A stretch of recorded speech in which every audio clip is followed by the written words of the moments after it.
It's a pleasure to introduce Daniel Juteau from CNRS and University of Paris.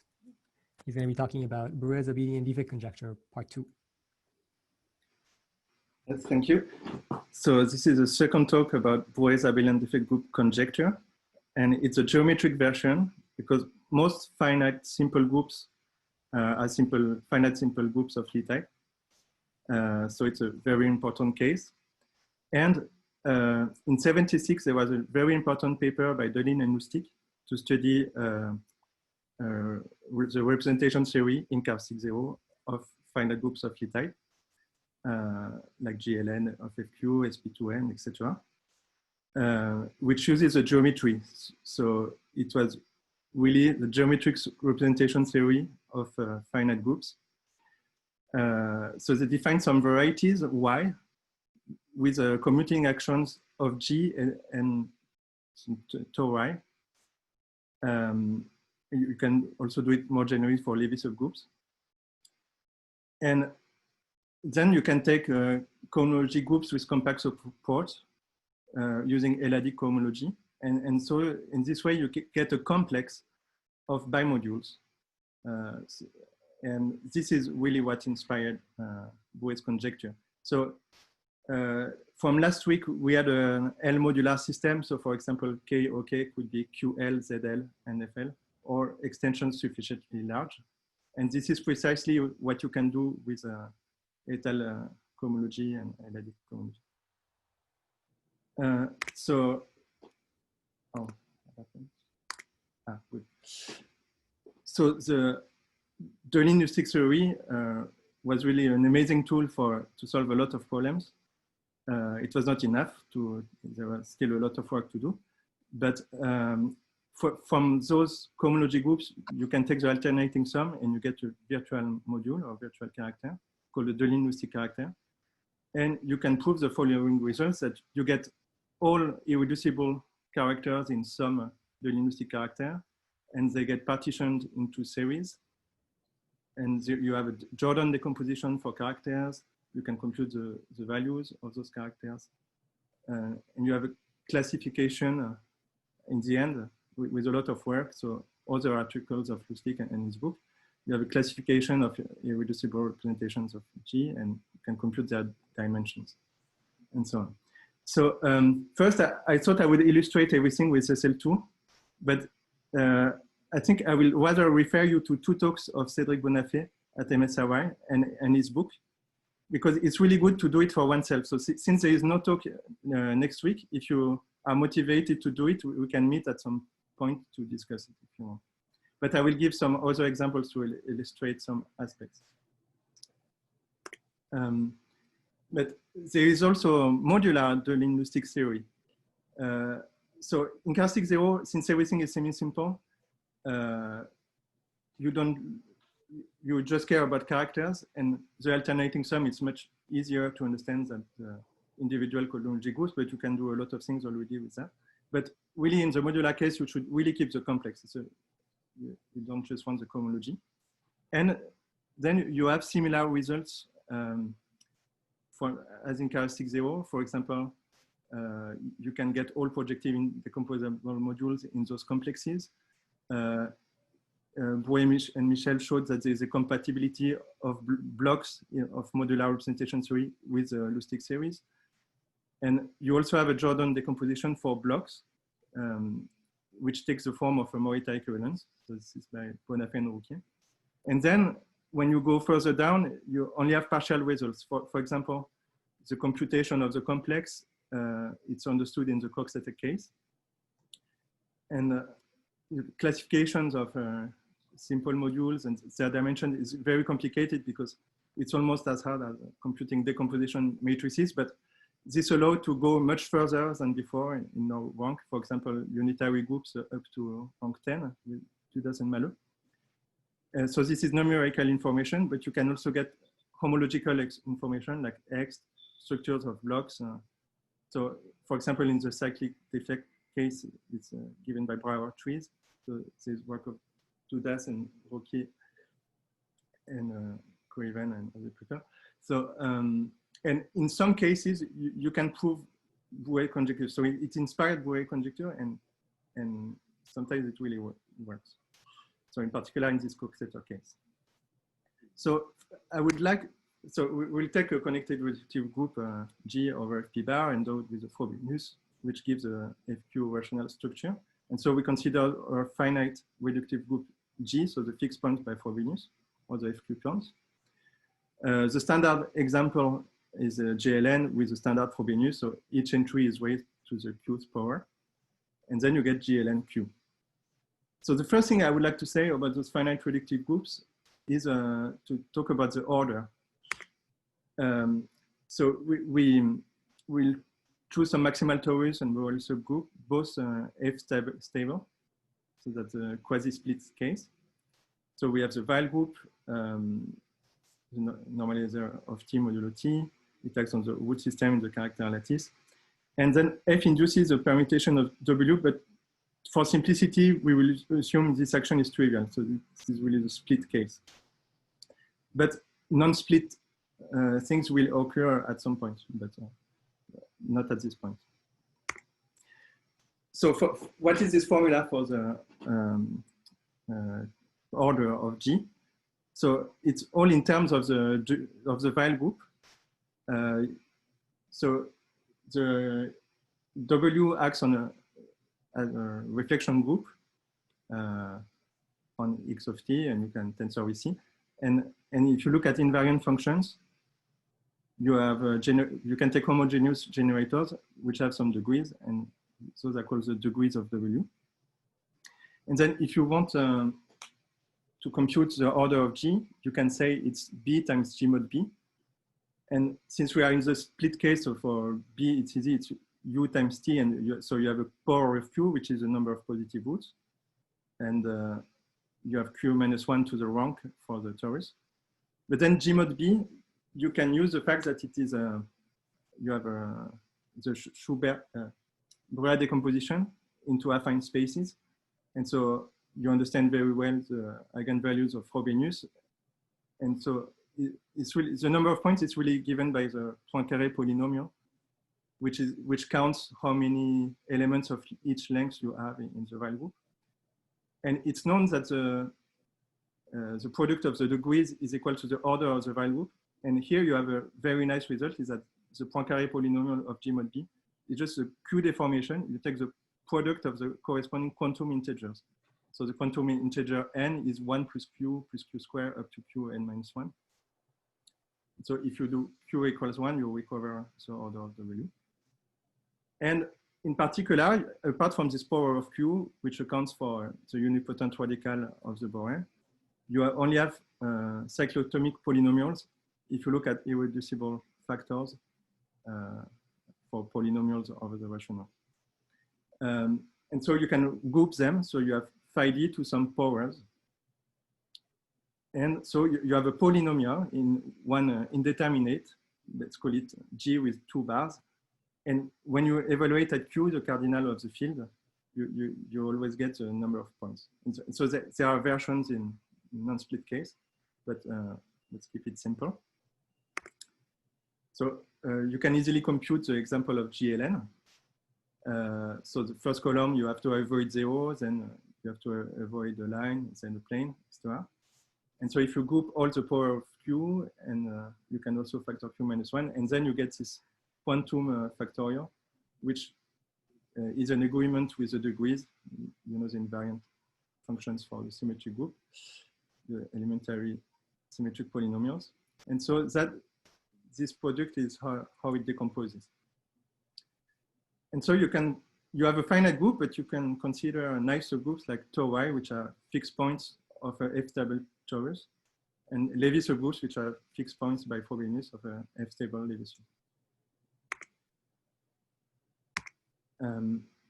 So all those groups have polynomial orders, and in each case you have a generic Lagrange theorem. So the polynomials divide each other. And you also have a generic Silo theorem. So you can talk about phi d Silo subgroups, which are tau y. So there are tau y subgroups of G whose polynomial order is phi d to the AD, this maximal power of phi d occurring in the order polynomial. And they are all conjugate under the finite group. So when I talk about algebraic groups, there will be a double bar, and otherwise it's a simple letter. So for example, for GLN, of course, you have the split maximal torus. So you have a mu q minus 1 to the n. But for example, you also have the Coxeter torus. So you can see fq to the n as a fq vector space. And GL1 of Qn acts on this space. So you can see it inside this GLN of fq. And so you can get Lévy subgroups like GLN1 of Q1 to the A1, etc. Some product of things like this.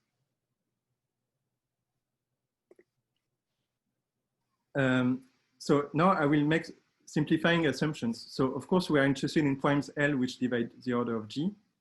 And we want L different from P because we are using these étale cohomology methods. But we will assume that L does not divide W, so it's not too small. And still we assume that we are in the split case. So in that case, L will divide only one factor phi d of Q. And actually D is the order of Q modulo L, so this is very important. And actually the modular representation theory of G should depend not too much on L, but really on D. And a very nice thing about Silo L subgroups is that, so this L makes a choice of D. So you can take a phi D Silo and you can take your L Silo of the finite group inside this torus. So this is how to get L Silo subgroup of G. And since it's inside the torus, in particular, it's abelian. So it's we are really in the case of Broué's abelian defect group conjecture. And also I will talk about principal blocks. So I'm really interested in Silo subgroups, also for simplicity. So then the normalizer of this Silo L subgroup is the same as the normalizer of the phi d torus. And same thing for the centralizer. But you have to be careful. If you look at ng of L mod L, this is not really what you want. You want, yes, I put NF over LF. But I think maybe it's not the right Frobenius endomorphism on N. So later there will be an element W and it will be, the Frobenius will be WF. So I was confused just before the talk about this. So there might be some inaccuracy here, but the point is that the kind of groups which appear is so for example, is L is a torus, this one will be W, but then you are looking at the centralizer of an element in the Weil group. So for example, it could be a regular element. So you really get complex reflection groups starting from finite reductive groups. So now, so if we think about Broué's conjecture, we are interested in a centralizer and normalizers of Silo subgroups. So in the case of finite groups of Lie type, you get immediately to Lévy subgroups with the centralizers, which is very nice. And because there are smaller groups which are of the same kind, so the reductive subgroups. And the Deligne-Lusztig variety, precisely, you can do a kind of induction or restriction from Lévy subgroups. So if you want to understand the representation theory of G, you want to do it in an inductive way. So inductive in two senses. You assume that you understand smaller groups. So strictly smaller Lévys. And so you want to induce representations and for example, hope that they are not too far from being irreducible and try to classify representations like that. But there is an easy case, and then you have to go beyond that easy case. So we take a F-stable Levy subgroup, L, and then to do this induction, you need a parabolic subgroup containing L. So the easy case is when you can find a parabolic subgroup which is also F-stable. So if you have L in P with both, which are both F-stable, so you call U the unipotent radical of P, then you can look at rational points of G mod U and G mod P, and they are finite sets on which the finite groups G and L act. So since this L is not with a double bar, it means L fixed by F, okay? So this G mod U is a set with the commuting actions of G and L acts freely, and you can do the quotient, and then you get G mod P. And so you have two bimodules which have very nice properties. They are projective on both sides and dual to each other. So you have this permutation representation G mod U with G acting on the left and L on the right. And then you have cosets on the other side with G acting on the right and L on the left. And they induce exact biadjoint functors and by a tensor product. And they are called Array-Chandra induction and restriction. So you can understand easily what they do to your modules. So if you start with the L module, then the first thing you can do, since L is a quotient of P, L is isomorphic to P mod U, you can like pull back this module and you get a P module. So it's called inflation. And then you can induce from P to G. So it's a good idea to do that because in that way, if you induce directly as in finite group theory, like naive induction, you would get something quite large. So going through this parabolic is a way to make it smaller. And in the other direction, if you start from a G module, actually it will only depend on the restriction to P. And then you can take U fixed points, and that will be a L module. So that's what Array-Chandra induction and restriction. But the problem is, even if you start with a F-stable Levy, in general, it's not included in a F-stable parabolic. And so that's what Deligne-Lusztig induction allows you to do. So you choose a parabolic P containing L. So you still have this Levy decomposition L by U, but P is not necessarily F-stable and U either. So you don't have this finite set G mod U or G mod P, but you still have this variety G, so double G, so the algebraic G over the algebraic U, and you still have commuting actions of G and L. And then you have G mod P below, and this map is a quotient by the free action by L. And you still have this action of G on the left. Well, inside those varieties, you can find subvarieties called Y and X. Those are the Deligne-Lusztig varieties, which have actions of the finite groups. And so the definition of the varieties uses Frobenius, so it uses the FQ structure. So YU is defined as a cosets GU such that G minus 1 times F of G belongs to U F of U. Then you can check easily that the finite group G acts on the left and that L acts on the right because it normalizes U. And then this action of L is still free, and you have this quotient, and you can describe it as a XU. It's called XU, and you can describe it as a coset GP in G mod P, such that G minus 1 F of G belongs to P F of P. And you still have this action of G. So maybe right now the definition is a bit mysterious, but at least you can see it's easy to check that you have those two commuting actions. But we will understand better what this means later in the talk.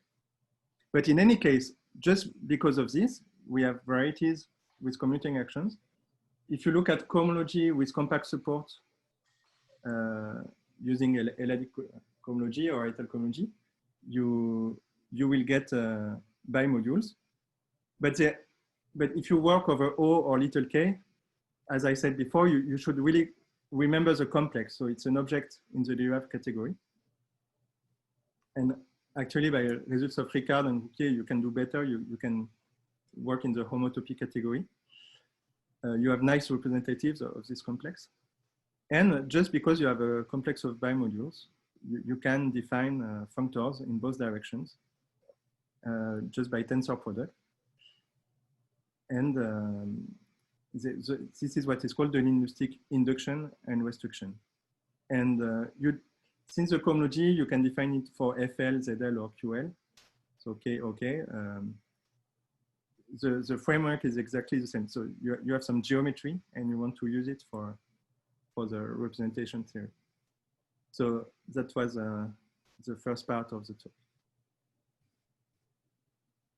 Okay, great. Let's take a break. We'll meet back so again at 32. In the meantime, if anyone has any questions, it's a good time to ask directly. So the statement is that every PIM shows up in this complex. Does it show up with weird multiplicities, or? I guess it's hard to compute the multiplicities in general. And in particular, like understand individual cohomology groups or things like that. So I guess there is a. So what does it mean to appear? It should be you should have some kind of minimal complex.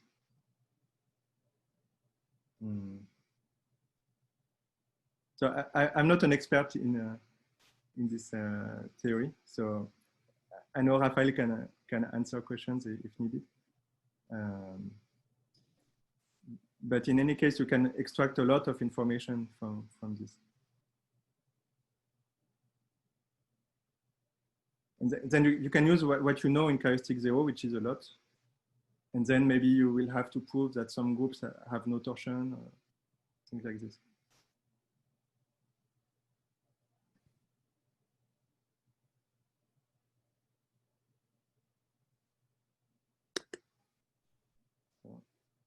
Does the statement about the complex actually imply that it shows up in cohomology at all?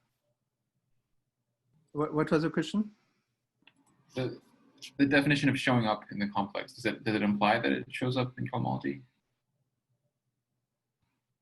It doesn't really make sense. You can't take cohomology if you're thinking about a complex of projectives. You're in an additive category, so there's no kernels or co-kernels. I'm just saying, take cohomology of Deligne-Lusztig varieties. Like, do you know that every modular, something like that, right? Concrete question. I didn't understand the question. Maybe a related result probably is that you have enough objects to generate the categories you're interested in. With those complexes. Maybe Tony's just asking, does every PIM occur in the cohomology of a Deligne-Lusztig variety? In the cohomology? I think, maybe, although I don't want to speak for Tony. Doubt it. Yeah, I guess it is.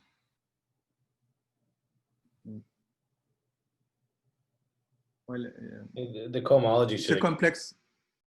It's a complex of projectives, but the cohomology doesn't have to be projective. Otherwise, it would be too easy.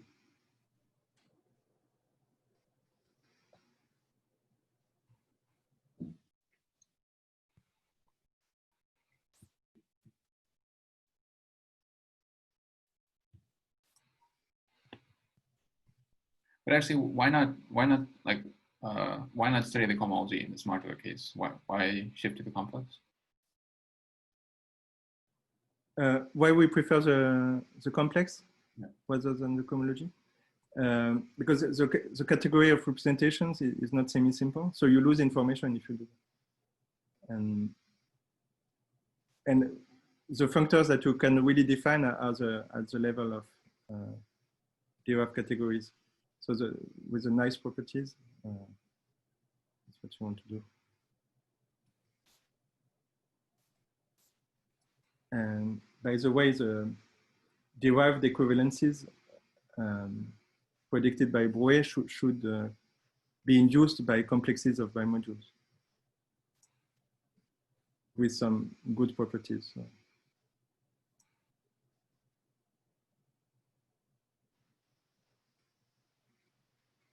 And when do we know when you get a perfect complex? Is there a general result saying if a finite group acts? Yes, Blah, so blah. good question. So there's this paper of Jeremy Rickard about étale cohomology. So the important point is to understand so if you have a variety with a group action, you have to understand the stabilizers. So for example, if the action is free, it's quite clear intuitively. If you think simplicially, of course, it's not what you are doing here, but you can do similar arguments. But you will have a complex of free modules. But then if you are working in characteristic L, so ideally you want, so the nice things that you can split are projectives, but then you have this notion of relatively projective. So if you have something induced from a small subgroup, you are happier. And the obstruction is always you induce from an L subgroup. And actually, okay, maybe it's a good time to make this remark, is that Broué did this conjecture with derived equivalence, which implies perfect isometries.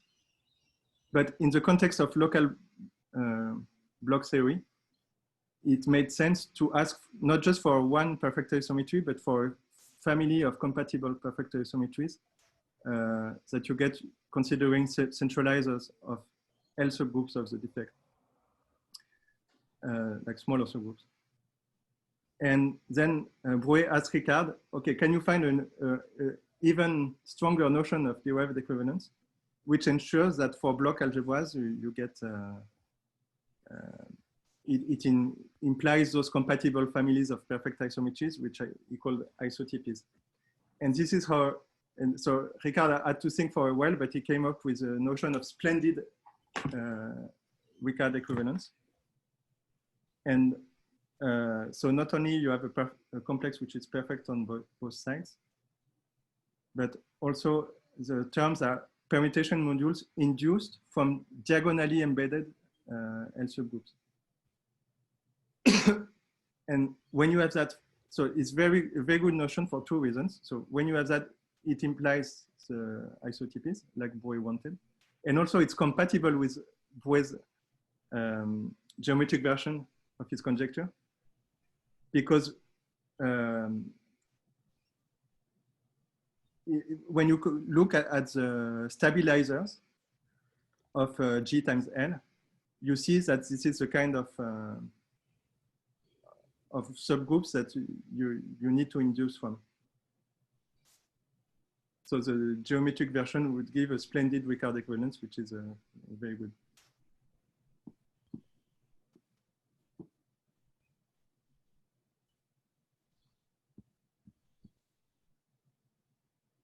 Let's start the second part of the talk.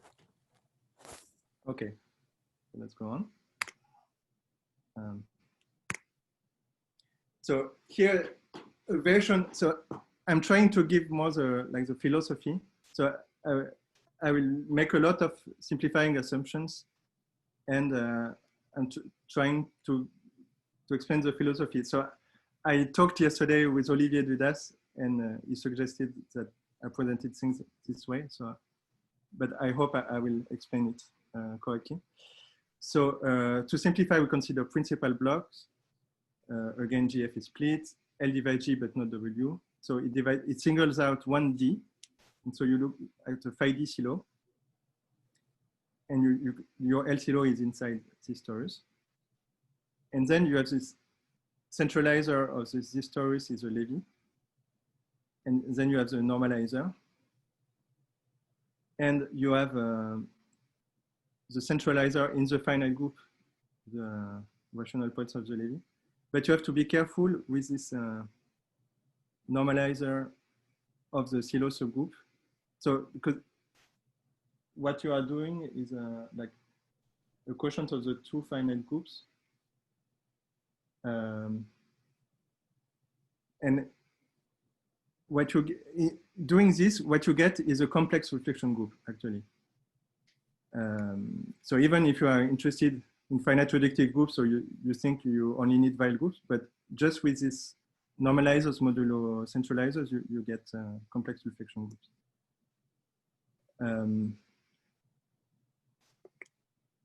So let me state the conjecture like this. So you remember you start from L, which is F stable, but then you had to choose some parabolic subgroup, but the choice is very important.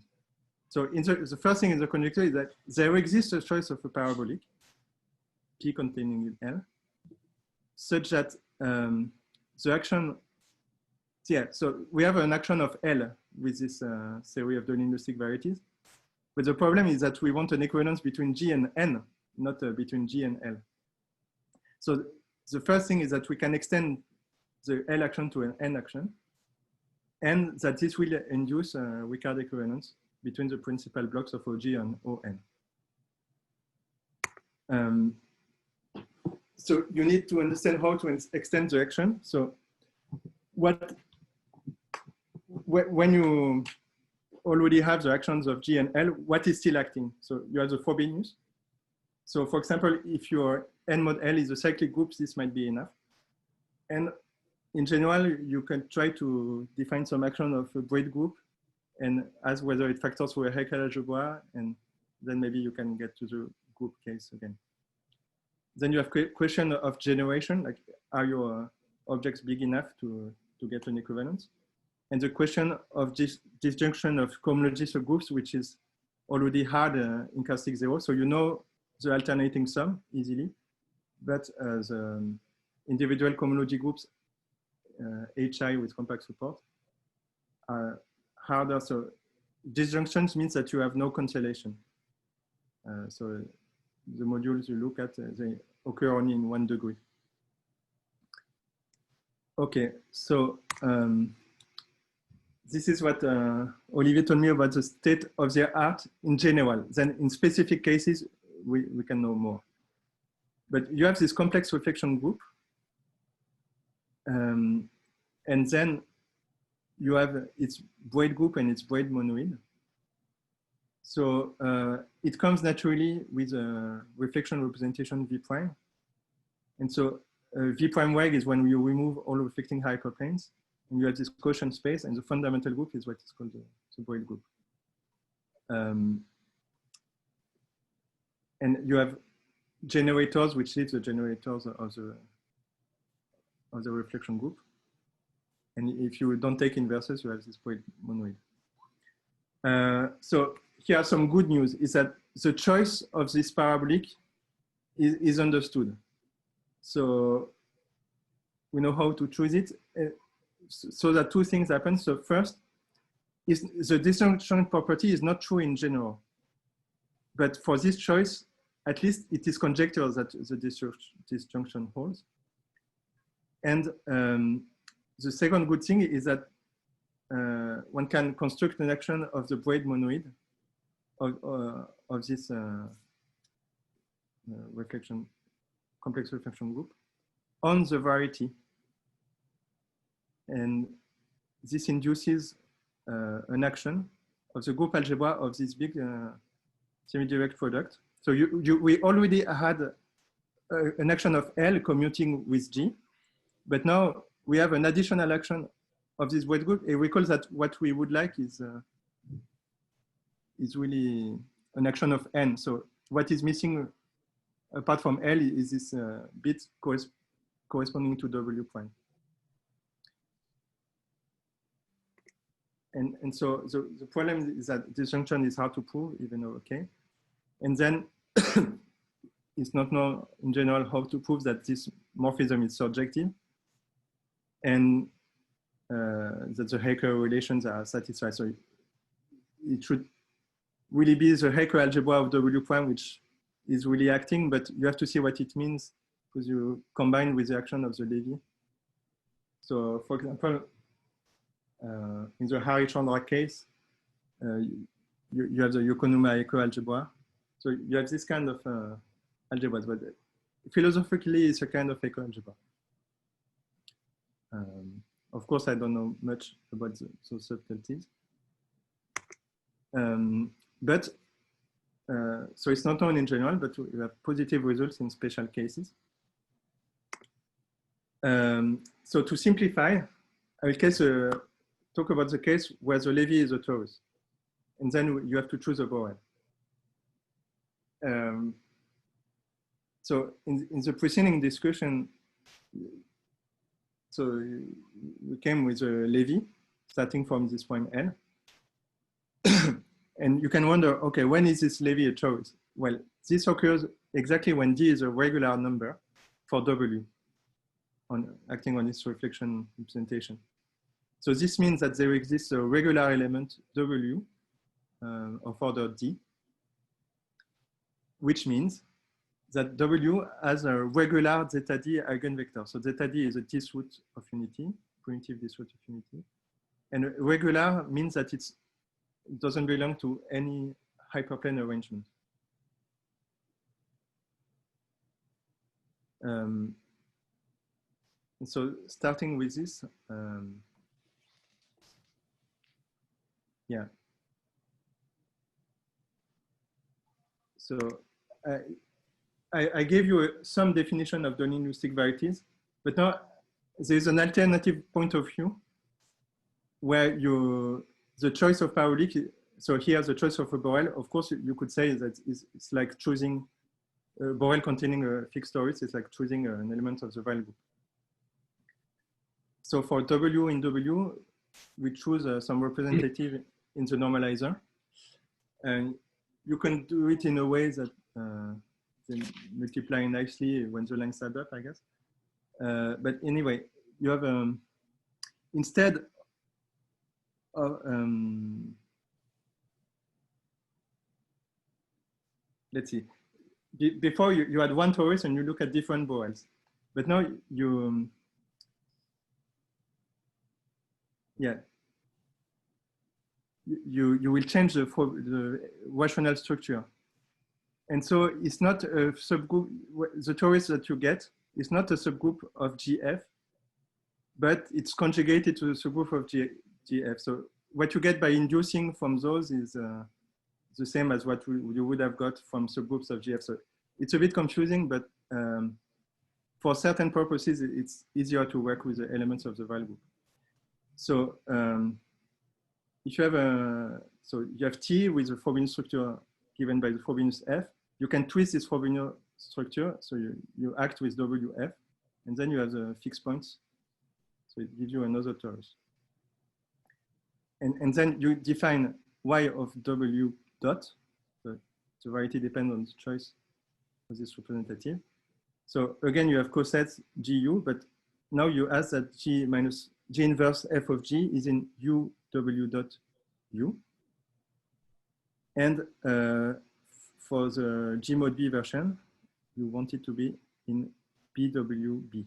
So here you can remove the dot because BWB doesn't depend on the choice.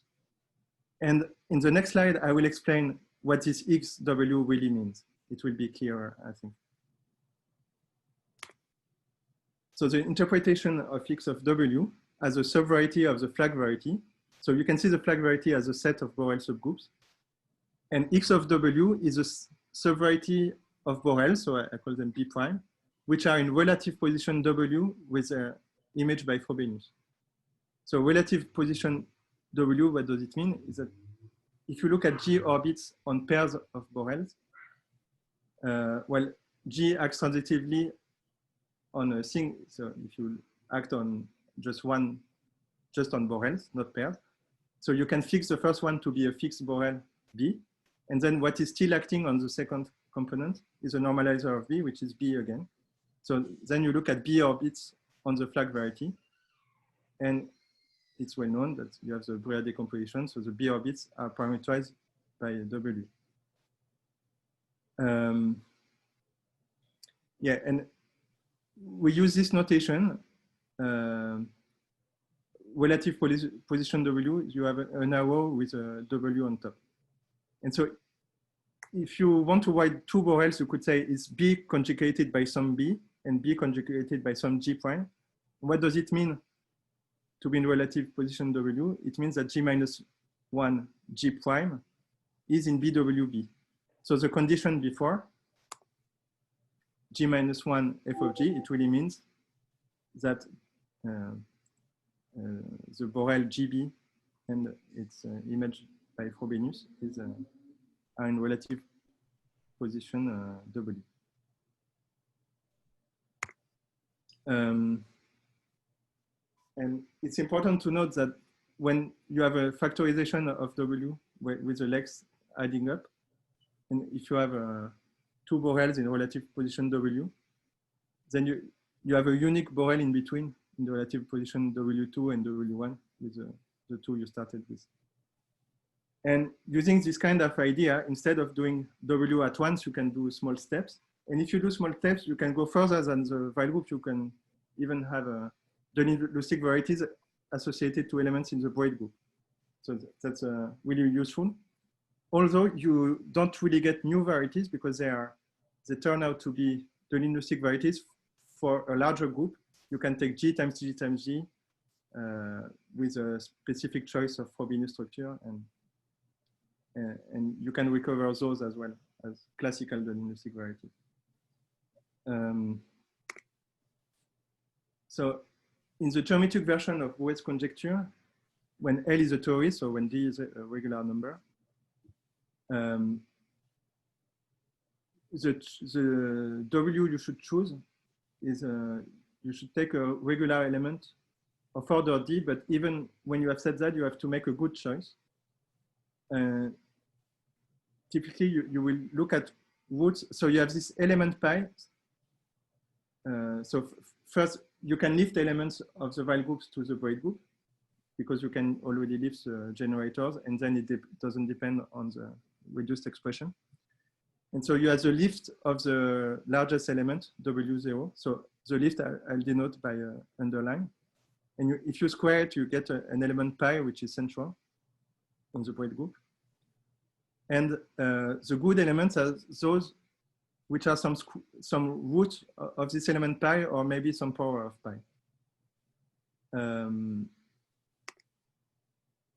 And then an example of regular number is a Coxeter number, and an example of regular element is a Coxeter element. So a product in some order of all simple reflections. So in this case, it is known now that the geometric version of Broué's conjecture holds. So it was done in type A in 2006 by Bonafé and Rouquier, and by Dudas and Dudas-Rouquier in the other cases. And it's all based on the study of Lusztig of this case, but in characteristic 0. So this is a very important paper, which is important in the classification of irreducible representations of G, irreducible characters. Yeah, so in the first paper, Olivier makes some assumptions of torsion freeness of some cohomology groups. And then, for example, you can deduce Broué's conjecture from that. You can do some computations. So the series of papers is called Coxeter orbits on varieties. So in the end, with Raphael Rouquier, they are able to compute new Brouwer trees which are not known before. And you have to know the the shape of the tree, but also the planar embedding. And the eigenvalues of Frobenius are really have a very important role in this story.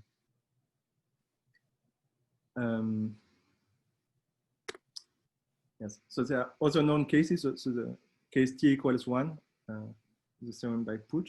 So in this set, you have finite sets, so you only have H0 with compact support, and it's really a Morita equivalence. And the case where the Deligne-Lusztig variety is a curve. So of course you have A1, but also like some twisted cases that I wanted to avoid.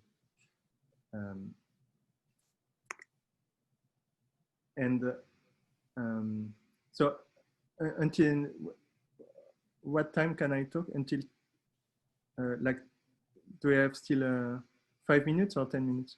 7 minutes. 7? Okay. Yeah. So for the end, I prepared some examples.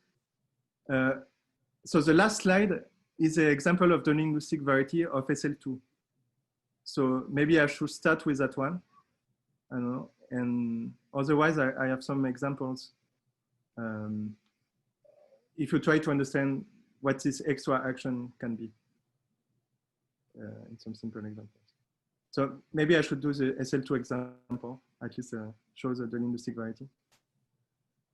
So if G is SL2, the flag variety is a projective line. So the value group has 2 elements, 1 and S. So what does it mean to be in relative position 1 with its Frobenius? It means that you are a rational point. You are fixed by Frobenius. So X of 1 is a finite set, as we said before.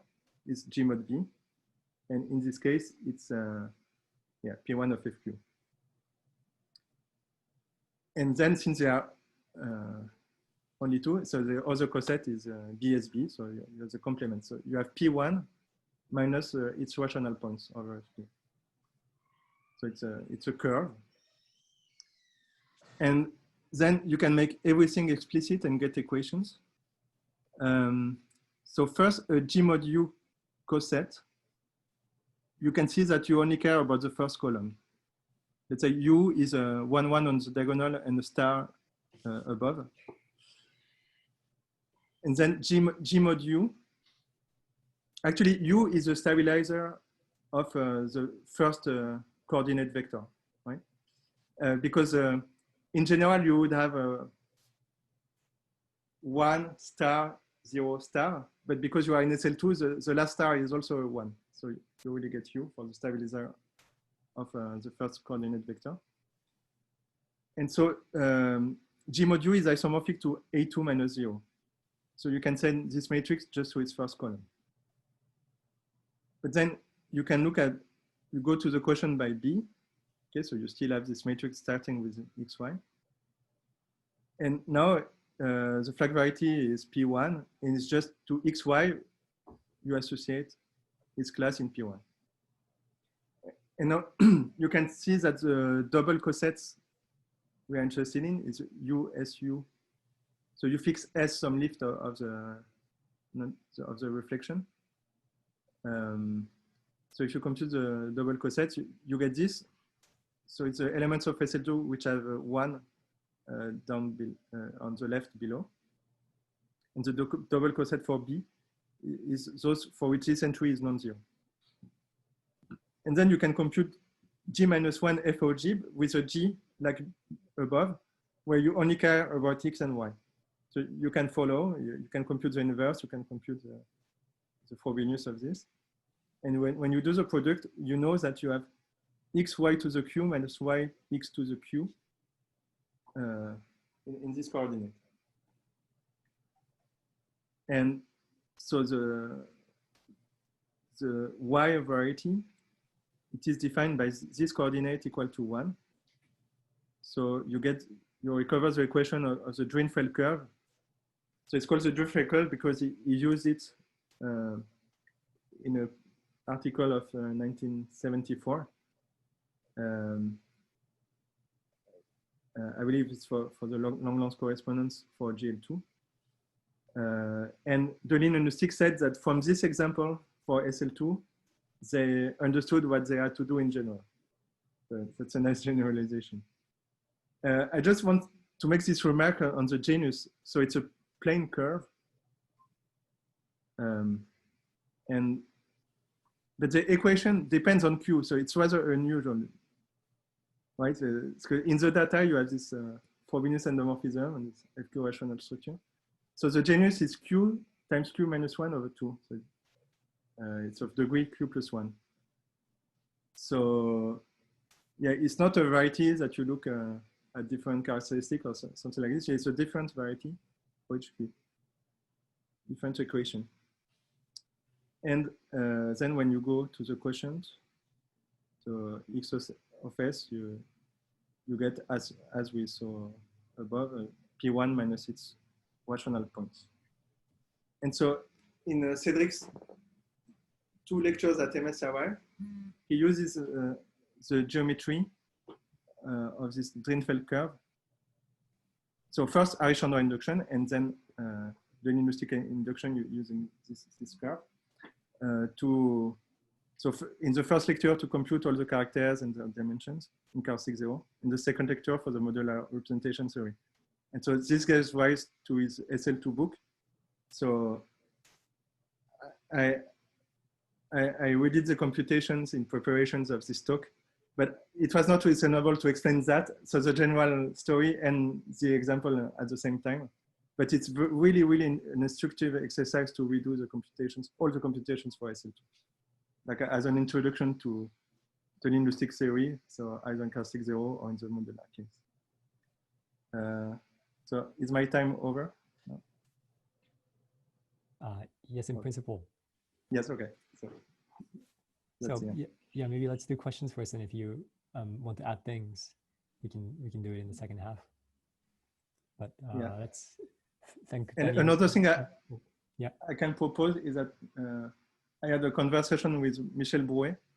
So he told me some stories about the history and the motivation. So it was quite interesting. So that can be a part of the questions if you want. Okay, let's thank Daniel for now.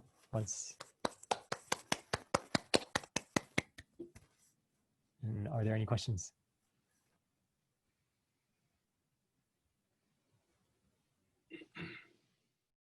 Oh, I think, hello?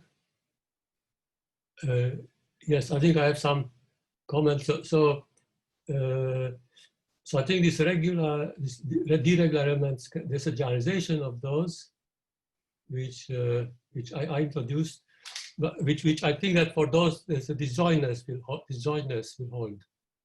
So is it a what? Okay.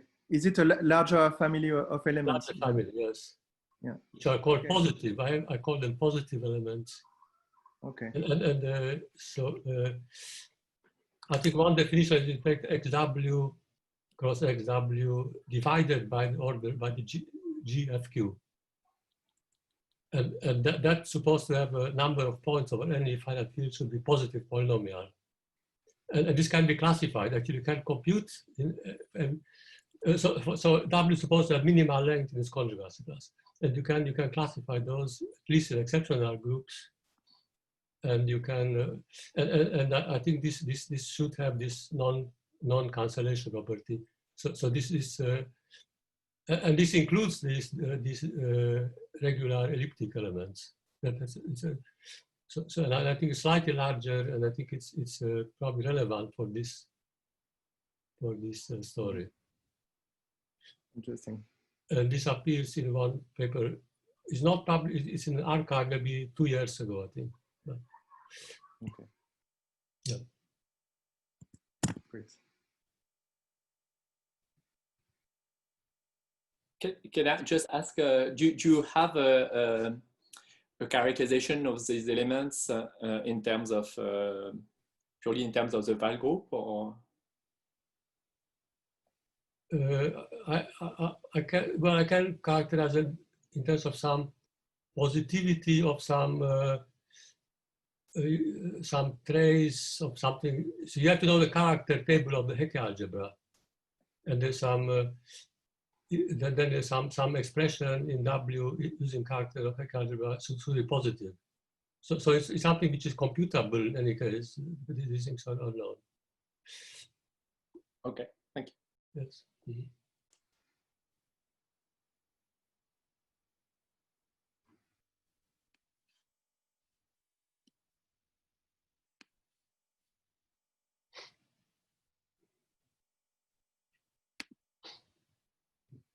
Is it worth to have some historical comments, Danielle? All right. Yeah, so for example, I did already one with the interaction between Broué and Rickard. So I thought that was really interesting. Then, for example, in the first talk, the Alperin-Mackay conjecture was mentioned with 8-0, counting 8-0 characters, which in this implies a Mackay conjecture. And so Broué's conjecture explains this, but only in the Abelian case. So there's probably still something to understand in this non-Abelian case. So, by the way, we were thinking that a very nice example is a unipotent radical of a Borel in the finite reductive group case. So maybe we can discuss this during the year. Yes, so Michel told me he was in the States in '86. So I guess he visited Chicago, and also there was the ICM in Berkeley. And he gave some talks, and it's Leonard Scott who told him that he should look at the recent work of Jamie Rickard. So I think it was his PhD thesis about the Morita theory for derived categories. Yeah, so Michel told me that he was really motivated by Deligne-Lusztig theory. But most of the paper of Deligne-Lusztig, they only talk about the cohomology groups. And there's only one remark with the complex. And so, yeah, really, you don't have to miss it.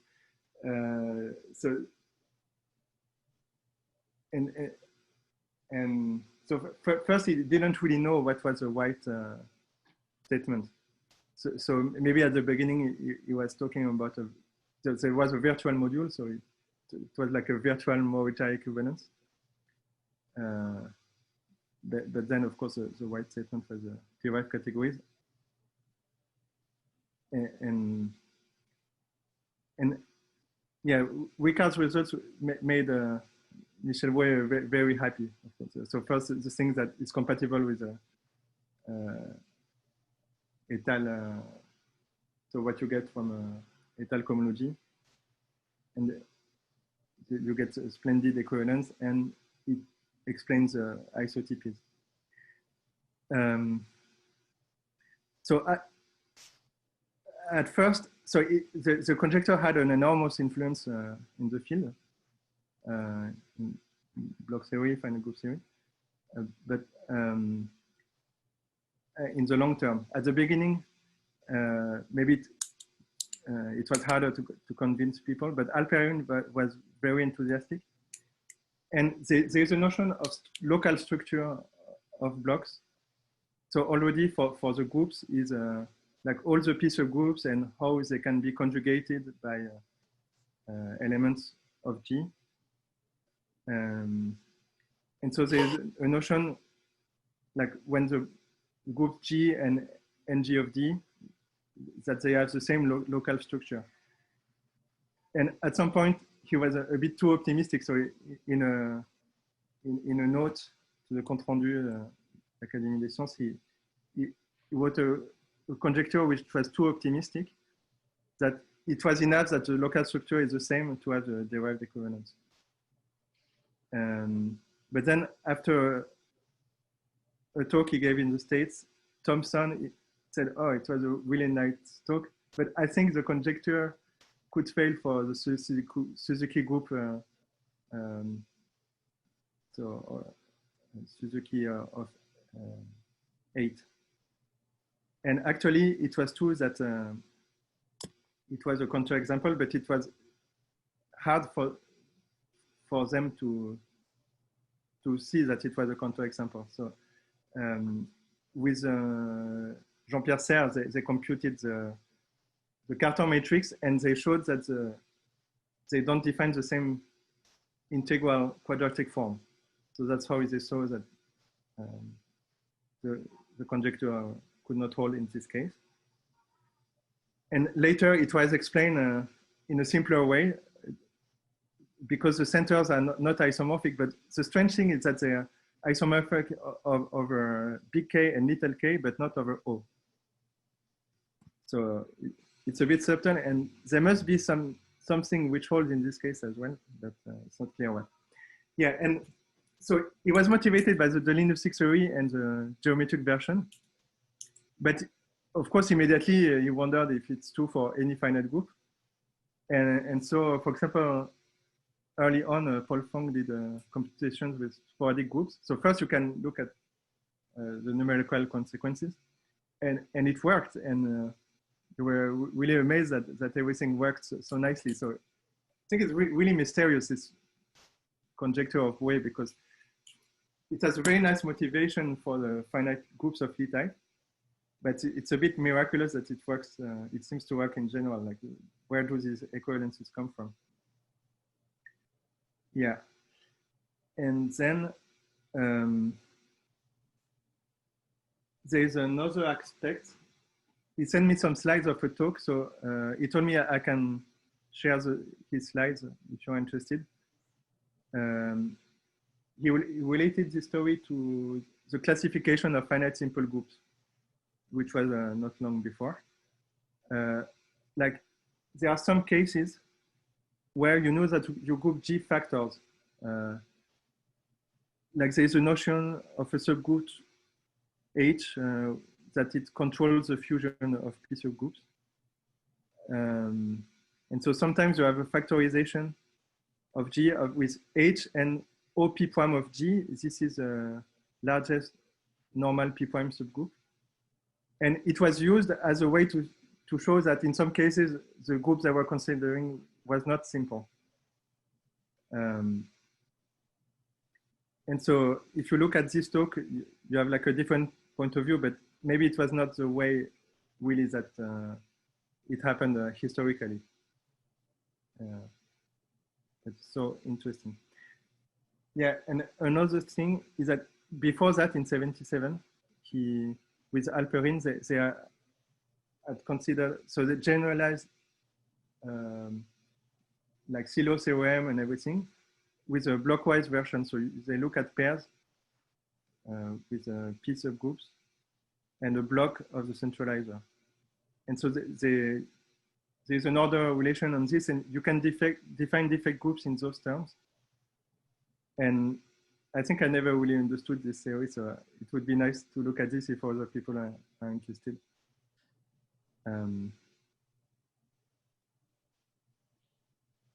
Yeah, and then, yeah, just, yeah, another thing Michel Broué told me is that he was so happy when Rickard came up with the notion of splendid equivalence.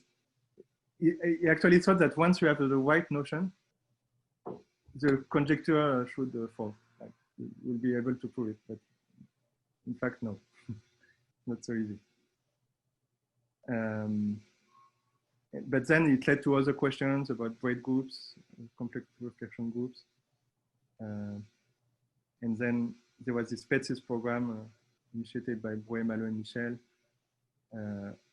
where they imagined that there's an object like a reductive group corresponding to a complex reflection group, which is not a Weil group. And there are a lot of numerical miracles.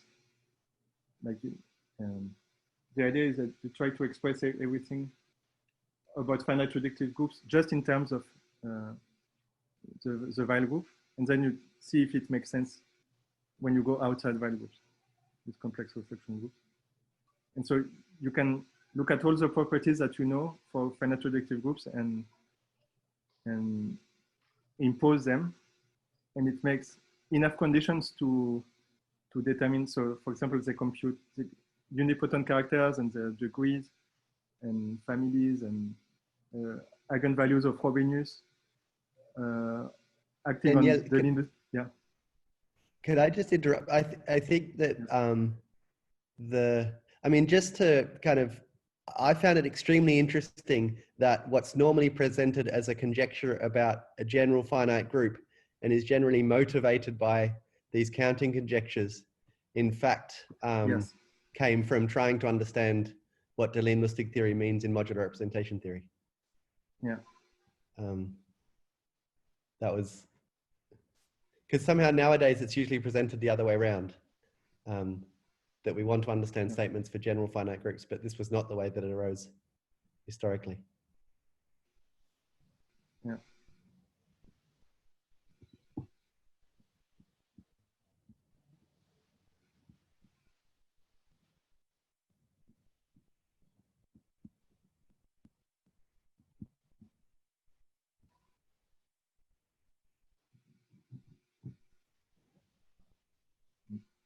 So perhaps we could arrange a time next week where interested parties, we can go through some examples for SL2, or because it's extremely beautiful to see examples in practice.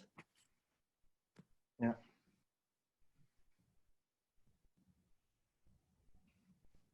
Maybe I want to mention that the Abelian weight conjecture is another conjecture where you want to see something for the finite group Lie type, and you want it to be true for only finite groups. Yeah, thanks for mentioning that. Yeah. So one of the things that I will explain in 2 weeks' time is the questions that this raises. So I'll bring that as one of the topics. So basically, Alperin is telling you that if you take a finite group and a prime L, maybe I should say a prime P, then your finite group looks like a finite group of Lie type in describing characteristic. And Broué's conjecture tells you that that your finite group will look as a finite group of Lie type in non-describing characteristic. Okay, so that's one of the difficulties, and it's difficult both ways. So it's difficult to understand why, with respect to P, I mean, the finite groups. Finite group Lie type in describing characteristic should have features like one in non-describing characteristic, and also the other around. I didn't understand what Tiep's comment. So he said that there is a conjecture of Alperin about all finite groups, about number of characters. That was inspired by finite groups of Lie type in describing characteristic. So I will mention in 2 weeks' time, okay? And so I mean, this is the oldest conjecture of that type. It's a weight conjecture, and it's basically trivial for finite groups of Lie type in describing characteristic. I bet it's highly non-trivial for finite groups of Lie type in non-describing characteristic.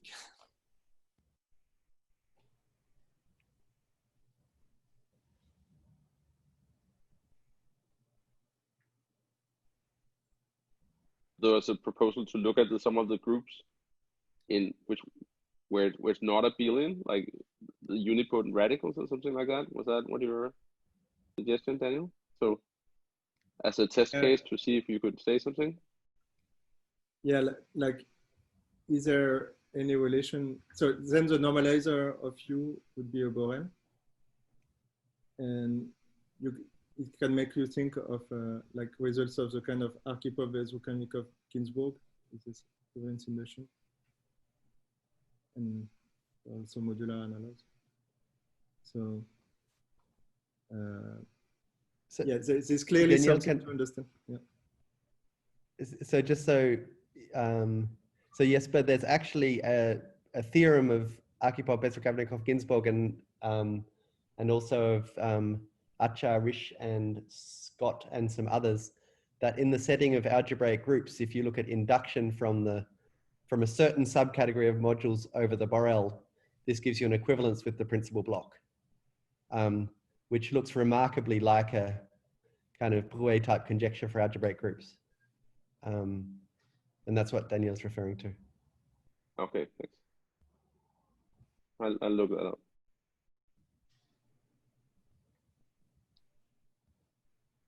I'll say a few words about that in 2 weeks' time.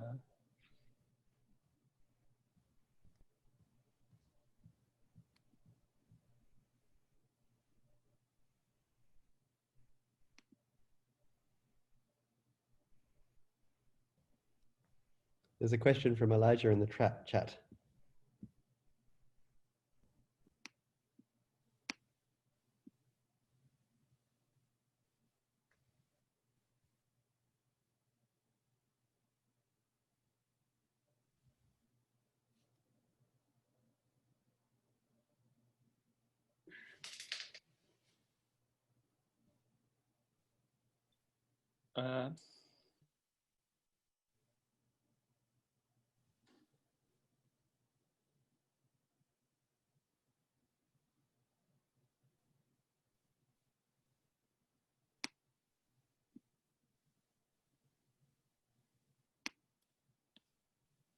I also see Ben's comment.